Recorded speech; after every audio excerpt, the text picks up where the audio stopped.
Alors, quand on m'a proposé de clôturer ce TEDx, je me suis dit « Waouh, quel honneur !» Il faut savoir que je suis un adepte de TEDx depuis plus de 10 ans, moi aussi derrière mon ordinateur. Je regarde comme ça, un à un, toutes les interventions, tous les talks. Et puis là, j'étais parmi vous.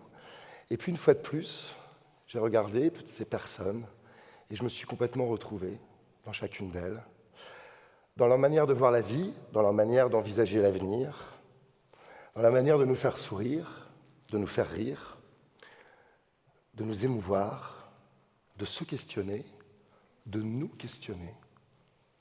Et puis on m'a dit, bon, c'est à toi de conclure. Ok, nous y sommes, la fabrique de nos réalités. Alors déjà, il y a quelque chose qui frappe quand on les voit tous défiler, ces intervenants, c'est qu'il y a un lien. Il y a un lien entre chacun d'eux, et un lien dans lequel moi-même je me retrouve totalement. Et ce lien, c'est la passion. La passion.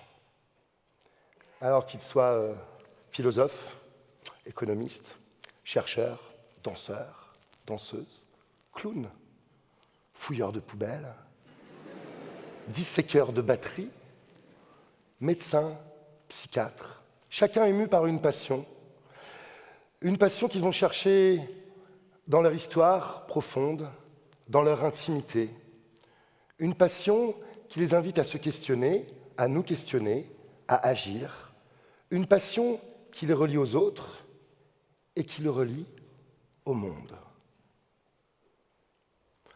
Alors quand j'étais tout petit, vraiment très petit, je faisais des spectacles dans ma chambre. Alors bon, je ne suis pas du tout enfant de la balle, parce que mon père vient plutôt du milieu de la banque, ma mère vient plutôt du milieu de l'université, donc du coup, rien ne me prédestinait à devenir chanteur ou artiste. Et pourtant, je passais un temps fou dans ma chambre à préparer des petits spectacles. Je tendais un grand drap blanc entre mon bureau et mon étagère, et puis je faisais des décors en papier crépon, je préparais des musiques, je préparais des histoires, des petites affiches que je collais partout dans mon immeuble, et puis j'invitais tous les voisins à venir voir tous mes petits spectacles. Alors, ce n'étaient pas des petits spectacles, parce que c'était des spectacles qui duraient des heures. Et alors, en plus, je ne supportais pas quand on parle pendant mes spectacles. Alors, les seuls qui étaient là, et qui étaient obligés de revenir, parce que les voisins ne revenaient pas, c'était mes parents, et mes parents, ils chuchotaient tout le temps « Mais d'où ça lui vient ? Mais d'où ça lui vient, cette envie de se mettre en scène, cette envie de chanter ?» Bon, en gros, ce qu'ils disaient, c'est « Mais qu'est-ce qu'on va faire de lui ?» En fait, j'étais ému moi aussi par une passion, par la passion de la scène. Comme Alice tout à l'heure. Vous savez Alice, la clown, qui elle, à 17 ans, voit son premier spectacle de clown contemporain et elle se dit « c'est ça que je vais faire ». Non, c'est pas ça que je vais faire, c'est ça que je dois faire. Et c'est ça qui va donner du sens à toute sa vie. Et moi aussi, c'est ça qui a donné du sens à toute ma vie. Alors c'est génial de découvrir sa passion quand on est ado, quand on est enfant, parce que du coup, notre vie est entièrement tendue vers un but comme ça, vers un but qui devient une évidence. Et ça devient notre réalité, et cette réalité, on se la fabrique, pas à pas. Et tous nos intervenants, on l'a vu aujourd'hui, sont mus par une passion qui les pousse à agir, à se questionner, à nous questionner. Et puis bien sûr, il y a l'enfance, parce que j'étais enfant. Et quand on est enfant, on est le roi du monde. Quand on est enfant, on est invincible. Quand on est enfant, on est capable de tout. Vous savez, on est comme la grenouille dont parlait Sophie au tout début. Cette grenouille qui n'écoute rien, qui fonce, et qui arrive à atteindre des sommets.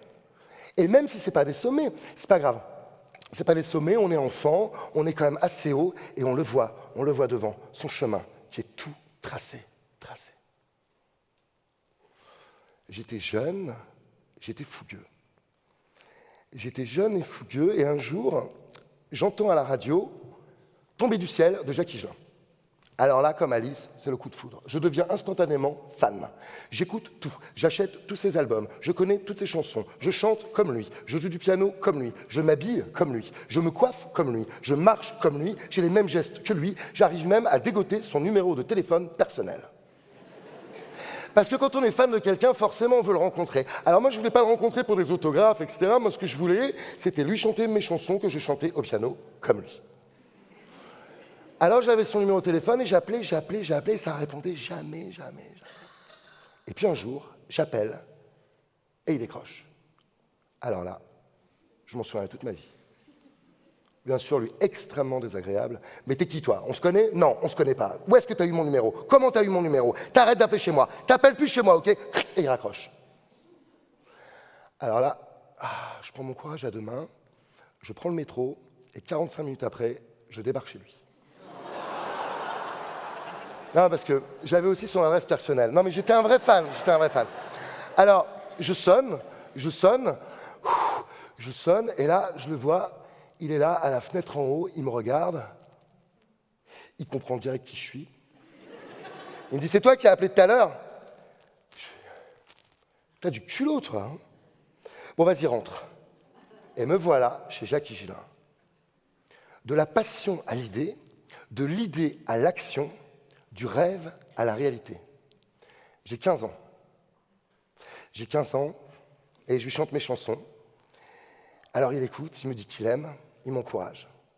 Et depuis ce jour-là, eh bien, il y a un lien incroyable. Un lien, vous savez, comme une sécurité, comme quelque chose d'extrêmement fort qui m'a guidé toute ma vie, jusqu'à aujourd'hui. Comme une sécurité émotionnelle. Quand la personne que vous admirez le plus, vous prend dans ses bras et vous incite, vous encourage, vous accompagne dans vos convictions, vous accompagne dans votre destinée et vous accompagne dans vos rêves. C'est l'attachement dont parlait Anne tout à l'heure. L'attachement à l'autre. Parce qu'au fil de toutes ces années, Jacques est devenu mon père. Un père artistique, un père qui m'a guidé, qui m'a accompagné, et un père que j'ai quitté dans le cimetière du Père-Lachaise il y a quelques mois, dans les larmes et dans la joie. C'est un cadeau. Comme disait Anne tout à l'heure, c'est un cadeau, c'est un défi de la vie. Et il faut en prendre soin. Il faut en prendre soin parce que c'est ça qui vous pousse à regarder l'autre ensuite avec bienveillance. Essayez encore toute sa vie de regarder l'autre avec bienveillance. Et puis l'enfance, parce qu'avec l'enfance, on est capable de tout. On a cette force incroyable. Et ça, on l'a vu aujourd'hui, dans tous les intervenants.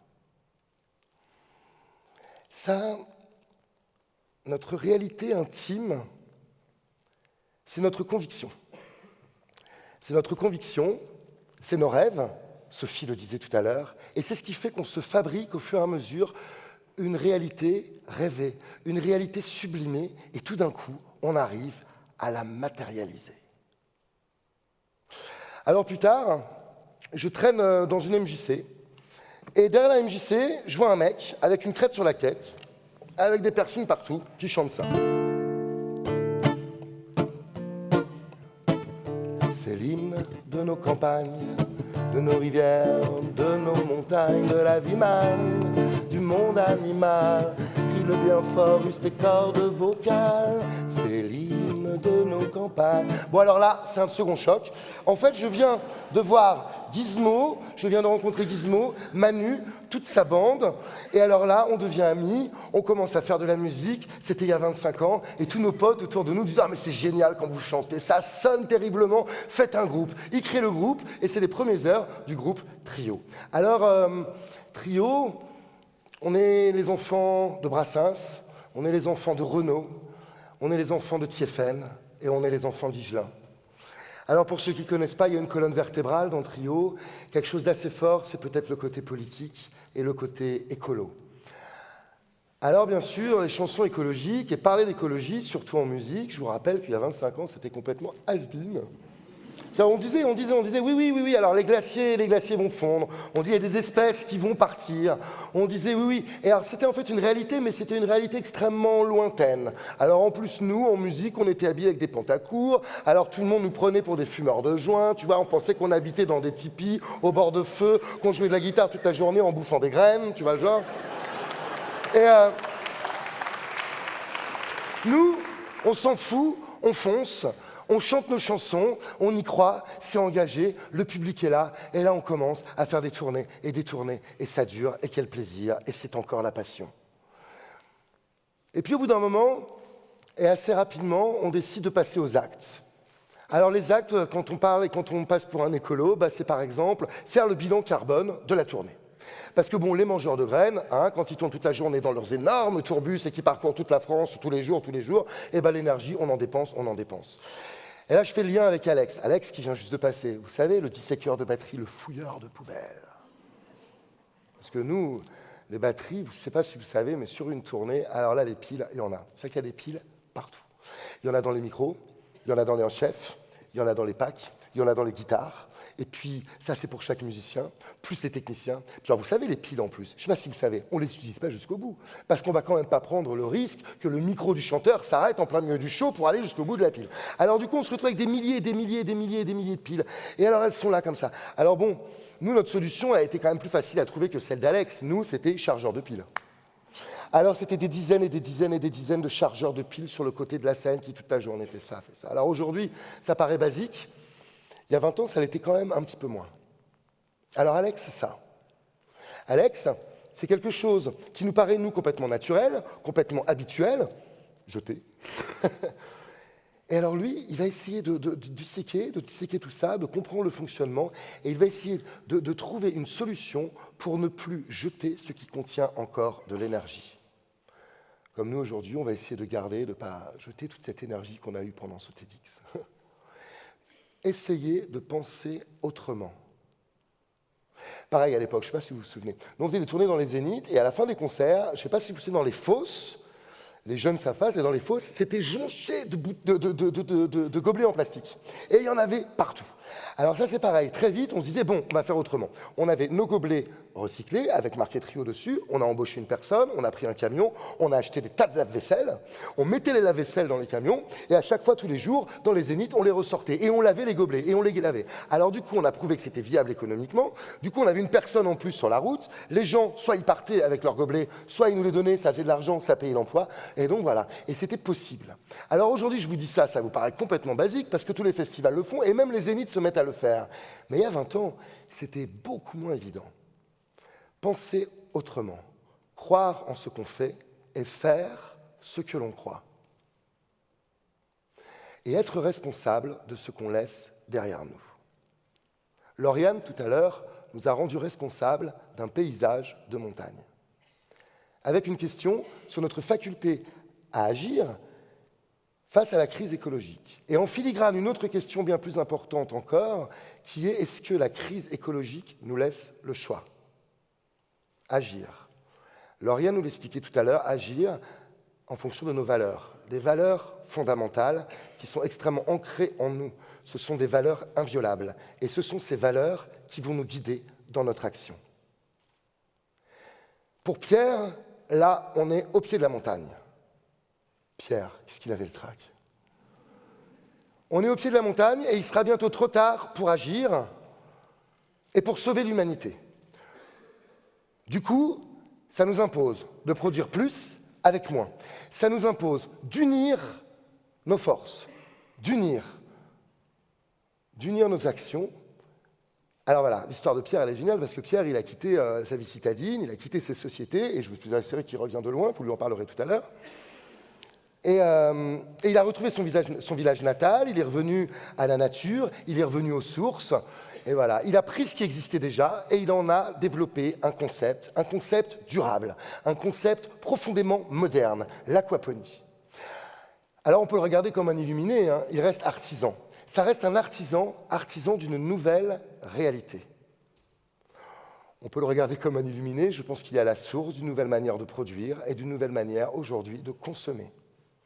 Et puis bon, Pierre, c'est bien de passer pour un illuminé aussi, parce que finalement, on peut passer pour un illuminé quand nous, on a la conviction profonde d'être dans notre propre réalité. Finalement, aujourd'hui, tous les intervenants étaient complètement illuminés.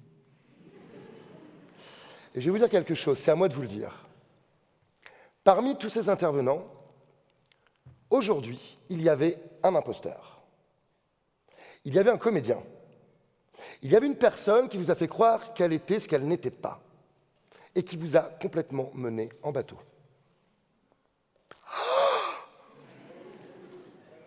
En même temps, vous savez quoi ? On est sur une scène. Sur une scène, on est là pour jouer un rôle.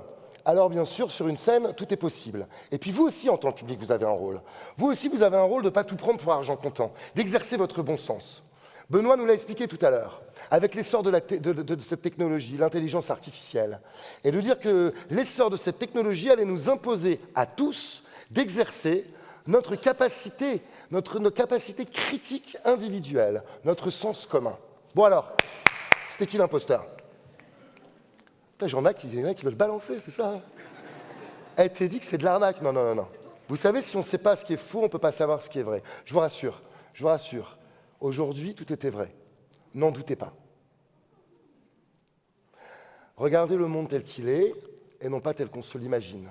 Regardez les hommes, regardez les villes, regardez les campagnes, regardez les océans.